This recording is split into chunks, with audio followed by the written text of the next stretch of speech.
Good morning, guys. This is Alexander Mark again. Street photography is not easy. That is, to create a good one. As the father of street photography, Henry Cartier-Bresson said, your first 10,000 photographs are your worst photographs. Well, becoming a street photographer is not really an easy thing to do. To be a good street photographer, one needs a lot of creativity, quick thinking, and good photography skills. In my episode 1 of how to become a better street photographer, I discussed to you about the ways or the approach to attack street photography.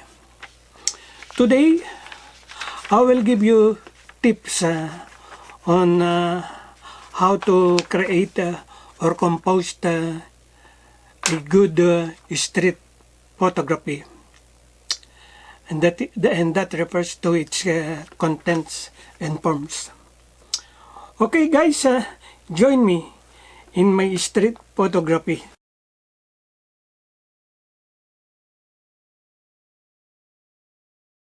Tip number 1.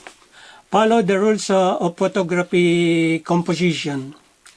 These rules will help you to take more compelling and dynamic photos, making your work more pleasing and attractive to your viewers.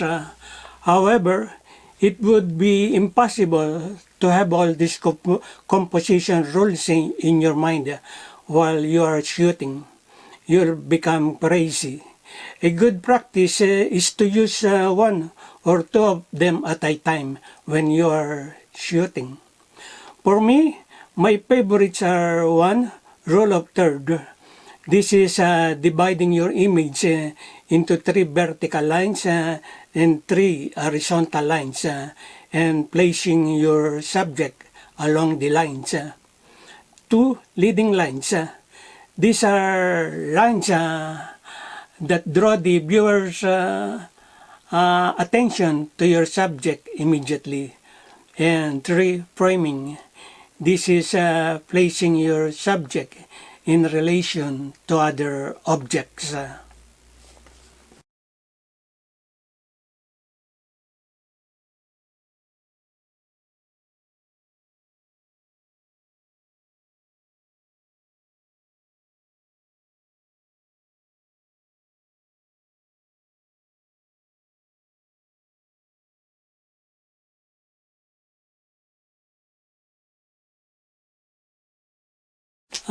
Tip number 2.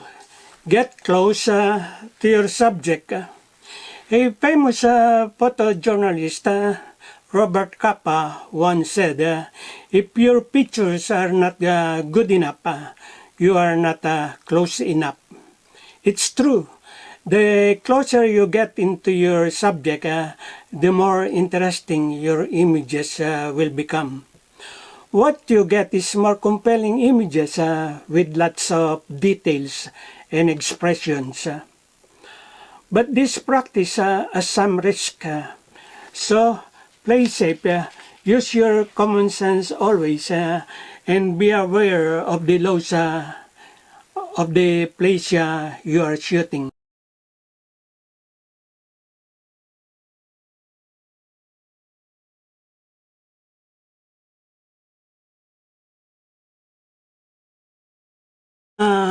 Tip number 3. Tell a story. I believe content is more important than form in street photography. Storytelling makes street photography more interesting and powerful. Show emotions in your photos like happiness, sadness, boredom, anger, frustration, and others. This make an interesting subject for street photography.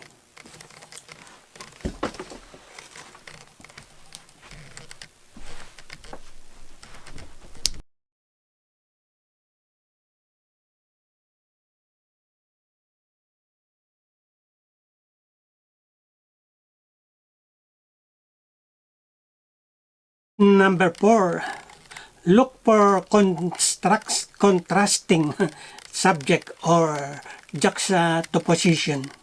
Putting opposing objects side by side to create a visual story is referred to as juxtaposition.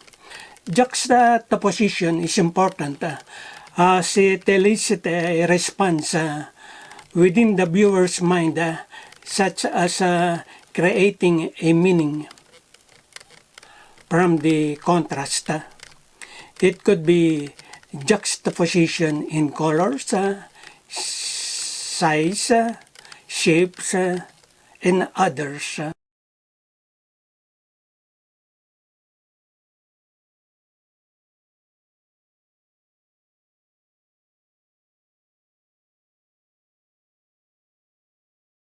Tip number 5, have fun.